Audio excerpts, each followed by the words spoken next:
A very good morning, students. Today we will start our new lesson, and the name of lesson is The Sound of Music. आपके ninth class में दो books हैं, beehive and moments, और ये जो chapter आज हम कर रहे हैं ये आपकी बिहाइव बुक का सेकेंड लेसन है। अब ये जो सेकेंड लेसन है, फर्स्ट ऑफ ऑल इसके टू पार्ट्स हैं। आज हम फर्स्ट पार्ट स्टार्ट करेंगे। चैप्टर स्टार्ट करने से पहले मैं एक बात बताना चाहूंगी। मैंने पहले भी कई बार ये बात मेंशन कर चुकी हूँ। It is very essential to know who is a poet और a author of a particular chapter और अ पोएम। ओके, तो ये जो चैप्टर है the sound of music, it was written by Deborah Cowley. Okay, sound of music लिखा किसने है? Debroy Cowley ने लिखा है। डेब्रॉय, एक सेकेंड, यस, डेब्रॉय काउले ने, डेब्रॉय काउले।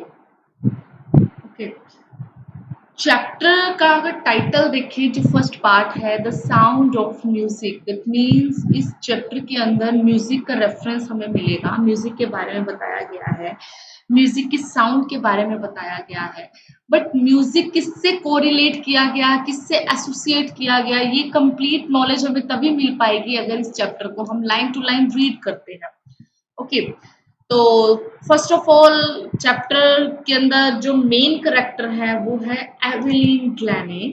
चैप्टर के अंदर जो मेन करेक्टर है वो एवेलिन ग्लैने है। It was a name of a little girl, एक छोटी सी बच्ची का नाम है, गर्ल का नेम है ये, Evelyn Glennie. Listens to sound without hearing it. इधर जो मेन बात कही गई, मेन जो हाईलाइट यहाँ पर किया गया है, बताया गया है, वो यही है कि जो एवेलिन ग्लैने है, she is capable of hearing music, she is capable of listening the sound of music even without hearing it। बिना सुने वो इस चीज को फील कर पा रही है, महसूस कर पा रही है, म्यूजिक की साउंड्स को, म्यूजिक के प्लेजर को महसूस कर पा रही है। तो on the whole it is very clear that Evelyn Glennie जो है वो हम कह सकते हैं कि वो एक ऐसी बच्ची है जिसे सुनाई नहीं दे रहा। क्यों? क्योंकि टाइटल के अंदर बताया ही यही जा रहा है, Evelyn Glennie listens to sound without hearing it. Sound को लिसन कर रही है, साउंड को महसूस फील कर रही है, उसके प्लेजर को फील कर रही है, इवन विदाउट हियर इट, बिना उसे सुने हुए। ओके, ओके, आई थिंक आपको इतना ये जो मैंने आपको बताया है आपको समझ में आ गया होगा। But before continue our chapter with line to line explanation, हम इससे पहले हम ये पढ़ेंगे जो यहाँ पर बताया भी गया है। क्या? God may have taken her hearing, but he has given her back something extraordinary। कहते कह सकते हैं कि भगवान ने उसकी सुनने की क्षमता जो है ले ली, बट फिर भी उसने कुछ एक्स्ट्रा ऑर्डिनरी उस बच्ची को दिया। What we hear she feels। कहते जो हम सुनते हैं, हम नॉर्मल ह्यूमन बींग्स जो चीजें हम सुनते हैं वो फील करती है बच्ची, far more deeply than any of us, और इतना डीपली फील करती है कि उनमें से, हम में से कोई भी वैसा फील नहीं करता। And that's why she expresses music so beautifully. और यही कारण है कि वो म्यूजिक को इतना ब्यूटीफुली एक्सप्रेस करती है कि जिसको नॉर्मल वर्ड्स में बयां कर पाना भी बहुत टफ है। Okay, read the following account of a person who fought against physical disability. कहते हैं इसी चीज के लिए ही हम फॉलोइंग अकाउंट पढ़ेंगे। फॉलोइंग का मतलब अब जो नीचे हम लाइन टू लाइन एक्सप्लेनेशन है उसको जब पढ़ेंगे तो हमें यही पता लगेगा कि कैसे उस बच्ची ने लड़ाई लड़ी अगेंस्ट ऑफ फिजिकल डिसेबिलिटी, जो उसको शारीरिक रूप से डिसेबिलिटी थी उसके खिलाफ, and made her life a success story, और अपनी जिंदगी को सफलतापूर्वक एक आइकॉनिक सेट किया उसने लोगों के लिए। ओके, स्टार्ट कर रहे हैं। Rush or crowds jostle for position on the underground train platform। अब स्टार्ट करने से पहले इन्होंने क्या, एक एक एक से एक हाँ, आप कह सकते हो एक ऐसा बैकग्राउंड क्रिएट किया गया है जिसके अंदर बहुत ज्यादा पब्लिक जो है, क्राउड जो है वो ट्रेन के प्लेटफॉर्म पर जगह लेने के लिए रश जॉसल कर रहा है। जॉसल का मीन्स होता है एक दूसरे को धक्का मुक्की करना।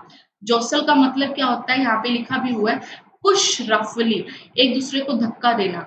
Rush or crowds, rush or crowds मतलब ऐसा टाइम जब बहुत ज्यादा भीड़ देखने को मिलती है।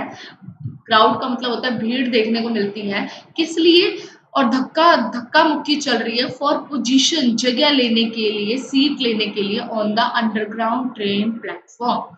अ स्लाइट गर्ल, बिल्कुल ही छोटी और पतली सी लड़की, स्लाइट का मतलब small and thin, looking younger than her 17 years, जो काफी यंगर दिखती है और हालांकि उसकी एक्चुअल में एज कितनी है, 17 साल। वॉज नर्वस, काफी नर्वस थी, येट एक्साइटेड, पर फिर भी काफी उत्सुक थी, as she felt the vibrations of the, क्यों उत्सुक थी, क्योंकि वो महसूस कर पा रही थी। फेल्ट का मतलब फील से बना है, फील की सेकेंड फॉर्म लगाई है यहाँ पर, महसूस कर पा रही थी किस चीज को, felt the vibrations of the approaching train. Approaching का मतलब जो आने वाली है, कहते जो ट्रेन आने वाली थी उसकी वाइब्रेशन को वह महसूस कर सकती थी। नेक्स्ट है, it was her first day at the prestigious Royal Academy of Music in London and daunting enough for any teenager fresh from a Scottish farm। कहते हैं ये उसका पहला दिन था कहाँ पर, जो जानी मानी रॉयल अकेडमी है म्यूजिक की, वो भी लंदन में, और फिर भी वो बहुत बच्ची जो है, पहला दिन तो था ही और इस वजह से काफी डरी हुई भी थी। फ्राइटनिंग का मतलब होता है डरी हुई, काफी डरी हुई भी थी। क्यों, फॉर एनी टीनेजर, किसी भी छोटी बच्ची के लिए वो डरना लाजमी है, और वो फ्रेश भी है। मतलब फ्रेश का मतलब यहाँ पर ये है, एक तरह से आप कह सकते हैं जब हमें अपनी न्यू बिगनिंग स्टार्ट करनी होती है, कहीं पर हमें नई जॉब पे जाना होता है, तो हम टीनेजर प्लस फ्रेश होते हैं, फ्रेशर होते हैं।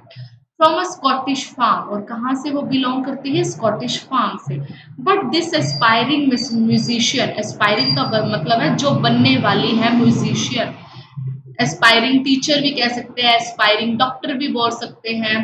एस्पायरिंग का मतलब है जो बनने वाली है, होने वाला है, जो to be means to say. Aspiring musician faced a bigger challenge than most, बहुत बड़ा चैलेंज उसने फेस किया है। शी वाज प्रोफाउंडली डेफ, और वो क्या थी, बहुत ज्यादा डेफ थी। डेफ मतलब उसे सुनाई नहीं देता था। डेफ का मतलब क्या होता है, न सुनाई देना, न सुनना। ओके, नेक्स्ट आता है, Evelyn Glennie Glennie's loss of hearing had been gradual. Gradual का मतलब होता है धीरे धीरे, स्लोली, कहते धीरे धीरे उसको ना सुनाई देने वाली प्रोसेस चली। हर मदर रिमेम्बर्स, उसकी माँ को याद भी है, noticing something was wrong when the 8-year-old Evelyn was waiting to play the piano. कहते उसकी माँ को याद आता है कि उसकी माँ ने फर्स्ट टाइम देखा, नोटिस किया कि कुछ गलत हो रहा है किसके साथ, मेरी 8 साल की छोटी बच्ची एवेलिन के साथ, जो अभी भी वेट कर रही है कि पियानो बजाने के लिए वेट कर रही है, इंतजार कर रही है कि उसे बुलाया जाएगा। And they called her name and she did not move, और जो सामने जो लोग थे जो उसे बुला रहे थे कि आओ एवेलिन और आकर अब पियानो बजाओ, वो सारे के सारे कॉल्ड हर नेम, उसका नाम बुलाते हैं, but and she didn't move, पर वो मूव नहीं करती। I suddenly realised she had not heard safe Isabel Glennie. कहते मैंने एकदम से महसूस किया कि मेरी बच्ची को ना वो सुनाई नहीं दे रहा। तो ये काफी इंपॉर्टेंट लाइन है, आई सडनली। तो आई कौन है, एवेलिन ग्लेने की मदर, और एवेलिन ग्लेने की मदर का नाम क्या है, Isabel Glennie. For quite a while, थोड़ी देर बाद, Evelyn manage to conceal her growing deafness from friends and teachers. कहते थोड़ी देर तक, काफी थोड़े टाइम तक जो है एवेलिन इस चीज के लिए मैनेज कर रही थी कि अपने फ्रेंड्स को, टीचर्स को, जो उसकी न सुनाई देने की जो सिचुएशन है उसको वो छिपाए, कंसील करे। कंसील का मतलब होता है छिपाना, हाइड करना। बट बाय द टाइम, पर थोड़े टाइम तक, शी वॉज 11, पर थोड़े टाइम के बाद जब वो 11 साल की हो गई, हर मार्क्स है डिट्रियोटेड, उसके जो मार्क्स है एग्जाम में वो धीरे धीरे क्या होते जा रहे थे, कम होते जा रहे थे। तो मतलब जब तक वो अपने टीचर से और अपने फ्रेंड से वो छिपा रही थी कि अब वो डेफ हो चुकी है, उसे सुनाई नहीं दे रहा, but by the passage of time जब उसके एग्जाम में मार्क्स कम आने लगे, तो सभी को ये बात पता चल गई कि उस बच्ची को सुनाई नहीं देता। And her head mistress urged her parents, और उसके जो हेड मिस्ट्रेस है वो उन्होंने प्रेशर डाला, अर्ज किया अपने उसके पेरेंट्स को, किस चीज के लिए, to take her to a wait to take her to a specialist के पास लेके जाया जाए। And it was then discovered that her hearing was severely impaired, और उसके बाद ये अच्छे से पता चल गया, डिस्कवर हो गया कि उसकी जो न सुनने की जो क्षमता है वो बुरी तरीके से, सिवियरली का मतलब होता है बैडली, बहुत ही बुरे तरीके से क्या हो गई है, इम्पेयर्ड हो गई है, कम होती जा रही है, वीकेंड होती जा रही है, as a result of gradual nerve damage. क्यों होती जा रही है? ग्रेजुअल नर्व डैमेज के कारण, जो धीरे धीरे उसका जो दिमागी ब्रेन में जो नर्व सिस्टम है वो डैमेज हो रहा था। एंड दे वर एडवाइज्ड, और जितने भी स्पेशलिस्ट थे, डॉक्टर्स थे, उन्होंने एडवाइस किया क्या, she should be fitted with hearing aids, कि उसके कानों में फिट किया जाना चाहिए हियरिंग एड, मतलब सुनने वाली मशीन। एड्स का मतलब होता है एज अ हेल्पिंग मशीन को कहा गया है। And sent to a school for the deaf, और ऐसे स्कूल में भेजा जाए जो डेफ स्टूडेंट्स के लिए है। Everything suddenly looked black, says Evelyn. Evelyn ने कहा कि जब मुझे ये सारी बातें पता चली तो मेरे लिए तो सब कुछ क्या हो गया, एकदम से डार्क हो गया, ब्लैक हो गया। But Evelyn was not going to give up, but Evelyn ने हार नहीं मानी। She was determined to lead the normal life and pursue her interest in music. उसने ये फैसला लिया, दृढ़ निश्चय किया कि वो एक नॉर्मल लाइफ जो है लेड करेगी, जिएगी, एंड परस्यू हर, और अपना जो इंटरेस्ट है म्यूजिक में उसको वो जारी करेगी। परस्यू का मतलब होता है कंटिन्यू, जारी रखेगी। वन डे, एक दिन क्या हुआ, she noticed a girl playing xylophone. एक दिन क्या हुआ, उसने एक ऐसी लड़की को देखा जो जाइलोफोन बजा रही थी। अब आप कहोगे जाइलोफोन क्या होता है, ये देखिए यहाँ पर एक इंस्ट्रूमेंट की फोटो भी आई हुई है। This is a xylophone, a musical instrument with the row of wooden bars. Wooden wooden के, लकड़ी के ऐसे बार्स बने होते हैं इस तरीके से, जैसे आपको पिक्चर में दिखाया भी जा रहा है। इसको जॉइंटली कंबाइन किया जाता है ऑफ डिफरेंट लेंथ्स, अलग अलग लेंथ्स की, सॉरी फॉर इट, एक इस लेंथ का हो गया तो एक उससे थोड़ा सा कम लेंथ का, फिर उससे कम लेंथ का, फिर उससे भी कम आ गया, एंड देन में इस तरीके से। ओके, तो and decided that she wanted to play it too. उस एवेलिन ने भी कहा कि जैसे वो बच्ची बजा रही है, मुझे भी ऐसा बजाना सीखना है। Most of the teachers discouraged her, but percussionist Ron Fox spotted her potential. बहुत सारे टीचर्स ने उसको डिस्करेज किया कि नहीं, तुमसे नहीं होगा, तुमसे नहीं होगा। बट जो परक्यूशनिस्ट है, परक्यूशनिस्ट क्या होते हैं, ऐसे इंसान जो तबला और ड्रम को बजाते हैं, person who plays the tabla, drum and tabla, उसको परक्यूशनिस्ट कहते हैं। और उस परक्यूशनिस्ट का नाम क्या था, रॉन फोर्ब्स। उसने स्पॉट किया, उसने देखा उसके पोटेंशियल को, उसकी ताकत को, उसकी हिम्मत को। And he began by tuning two large drums to different notes. अब उस रॉन फोर्ब्स ने क्या किया, शुरुआत की ट्यूनिंग करना, म्यूजिक बजाना, बड़े बड़े दो लार्ज ड्रम्स लिए और डिफरेंट डिफरेंट नोट्स पर, डिफरेंट डिफरेंट म्यूजिक पर बजाने शुरू किए, ताकि वो देखना चाहते थे, is it quite possible for a Evelyn that she easily identify tone of music. Okay, क्या वो आसानी से पहचान पाती है म्यूजिक के टोन को या उसके नोट्स को? तो यहाँ पर क्या हुआ, don't listen through your ears, he would say. Ron Fox ने कहा कि इस म्यूजिक को, इस नोट्स को जो मैं ड्रम से बजा रहा हूँ, इसको अपने कानों से मत सुनो। Try to sense it some other way, उसको महसूस करो, सेंस करो कुछ अलग तरीके से। सेज फिर एवेलिन ने क्या कहा, सेज एवेलिन सडनली, अचानक। अब ये लाइन किसकी है, एवेलिन की। आई रियलाइज्ड, मैंने महसूस किया, I could feel the higher drum, मैं महसूस कर पा रही हूँ जो हायर ड्रम की जो म्यूजिक थी, साउंड्स थी फ्रॉम द वेस्ट अप, कि जो मेरी कमर का जो अपर पार्ट है उसमें थोड़ी सी वाइब्रेशन मैं महसूस करती हूँ जब हायर ड्रम बजता है। And lower one from the waist down, और जब लोअर वन वाला जो ड्रम बजता है तो मेरी वेस्ट के नीचे वाले पोर्शन में कुछ वाइब्रेशन होती है। तो आई होप आपको समझ में आ रहा होगा। यहाँ पे ये कहा जा रहा है कि जब आप हायर ड्रम बजा तो उसके वेस्ट के ऊपर वाले पोर्शन में वाइब्रेशन देखने को मिली, जब लोअर ड्रम बजा तो उसके वेस्ट के नीचे वाले पोर्शन में कुछ वाइब्रेशन हुई। And Forbes repeated the exercise, and soon Evelyn discovered that she could sense certain notes in different parts of her body. Forbes ने ये चीज बार बार रिपीट की और जल्दी ही एवेलिन ने ये डिस्कवर कर लिया कि वो सेंस कर पा रही है इन नोट्स को, महसूस कर पा रही है इन नोट्स को through the help of the different parts of her body. And I had learn to open my mind and body to sound and vibration. तो एवेलिन ने कहा कि अब मैं लर्न कर पा रही हूँ, मैं सीख पा रही हूँ इन म्यूजिक की साउंड्स को कैसे, through my mind as well as body के पार्ट्स के थ्रू। ओके, द रेस्ट वो sheer determination and hard work. और बाकी वो कैसे महसूस कर पाएगी, अपने दृढ़ निश्चय के साथ, शेयर कठोर निश्चय के साथ और कड़ी मेहनत के साथ। Okay, she never looked back from that point onwards. वो कभी भी पीछे मुड़कर नहीं देखा उस पॉइंट से। She tour the United kingdom with the youth orchestra and by the time she was 16 वो कई कई जगह पर गई, यूके में गई यूथ ऑर्केस्ट्रा के साथ, और उस वक्त वो 16 साल की थी। And she had decided to make, और उसने उस वक्त फैसला कर लिया कि मैं म्यूजिक को ही अपनी जिंदगी बनाऊंगी। She audition for the royal academy of music and scored one of the highest marks in the history of academy.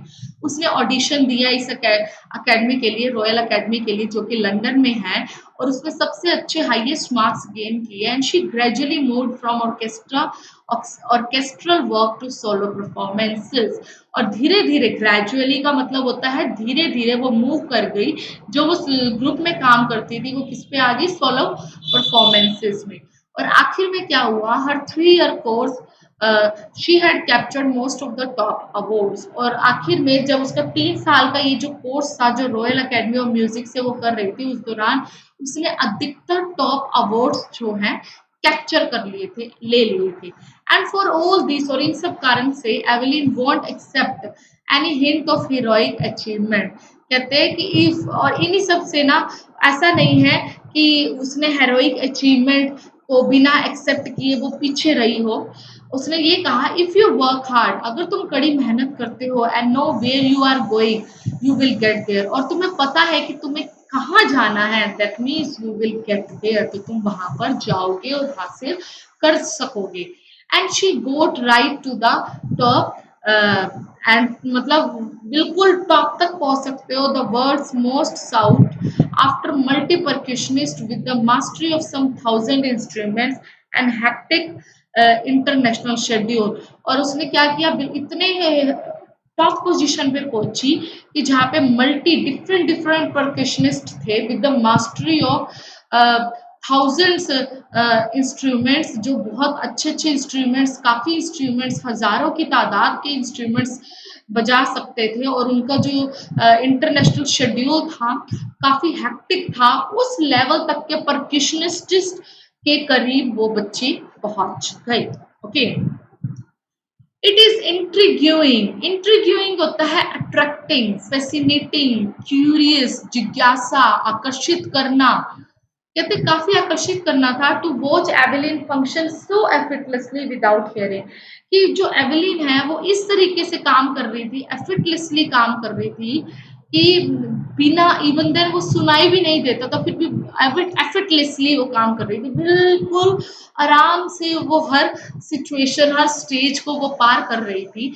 In our 2 hour discussion, कहते हैं जब मेरी 2 घंटे की डिस्कशन हुई, किस दौरान she never missed a word, तो उसने एक शब्द भी ना, क्या कहते हैं, बता रही है वो यहाँ पर जो एवेलिन है, एवेलिन अपना एक किस्सा सुना रही है। ये जो लाइन है ना, इन आवर, यहाँ पर आवर में हम जो हम कौन आ रहा है, एक तो एवलिन आ रहा है, एवलिन ग्लेने है, और एवलिन ग्लेने की किसी के साथ डिस्कशन चल रही है, बातचीत हो रही है। तो उसके बारे में, उस दौरान के बारे में वो बच्ची बताती है, कहती है कि जो मेरी 2 घंटे की डिस्कशन हुई थी ना, तो मैंने एक वर्ड भी मिस नहीं किया था, एक वर्ड भी मिस मतलब एक नोट भी, एक साउंड ऑफ म्यूजिक भी, म्यूजिक की जो साउंड है, सरगम है, किसी को वो मिस नहीं किया। क्यों वो ये बात क्यों कह रही है, क्योंकि वो इंसान जो था वो बुशी बियर्ड के साथ था, इतनी दाढ़ी थी। जब किसी बच्चे को सुनाई नहीं देता ना, तो बच्चा लिपसिंग के थ्रू किसी चीज को कैच करता है, या बॉडी के किसी और पार्ट के थ्रू उस चीज को सेंस करता है। ओके, ऐसे उस बच्ची ने किया। अब कोई इंसान की अगर बुशी बियर्ड है, दैट मीन्स उसके लिप्स अच्छे से नहीं दिखाएंगे, but still she is able to manage all the words to understand, for understanding. और that's why she said that she I am not, I never missed a word, मैंने एक शब्द भी मिस नहीं किया। Man with bushy beards give me trouble, कहते हैं कि जो इतनी बुशी बियर्ड होती है मुझे हालांकि तकलीफ देते हैं। और ये बात कहते हुए कहते हैं शी लाफ्ड, वो खिलखिलाती है, हंसती है। And it is not just watching the lips, it's the whole face.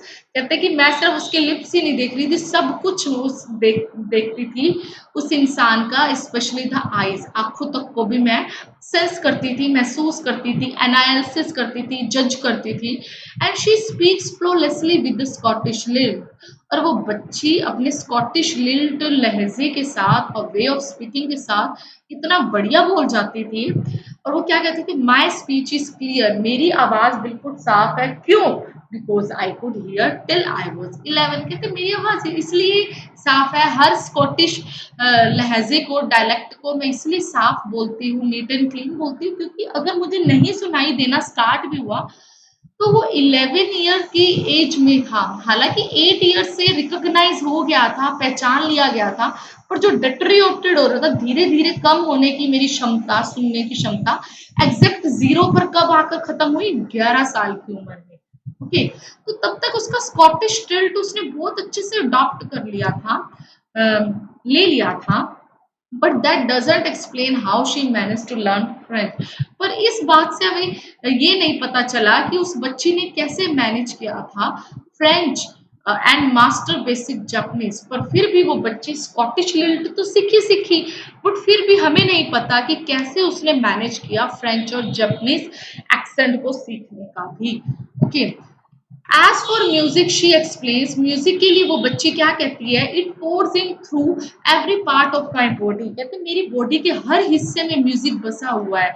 It tingles in the skin, my cheek bones and even in my hair, कहते हैं मेरी स्किन में मेरे को गुदगुदाते ही है म्यूजिक, मेरे चीक बोन्स, मेरे गालों में, मेरे बालों में, हर बॉडी के हिस्से में ये मुझे एक खुशी देती है, एक करंट सा लगता है। And when she plays the xylophone she can sense the sound passing up the stick into her finger tips, और जब भी वो जाइलोफोन बजाती है तो वो सेंस करती है, महसूस करती है उसकी साउंड को, कैसे जो उसकी फिंगर टिप से जो स्टिक टच हो रही है उसके थ्रू वो साउंड को मैच करती है। तो आप स्टिक की बात हो रही है, तो यहाँ पर आप देख भी सकते हैं, देखिए कैसे वो एवेलिन जो है इन स्टिक्स को जाइलोफोन पर बजाती है, और इस स्टिक से जो उसकी फिंगर टिप्स है, तो यहाँ पे जो उसको महसूस होता है उससे वो सेंस कर पाती है, फील कर पाती है।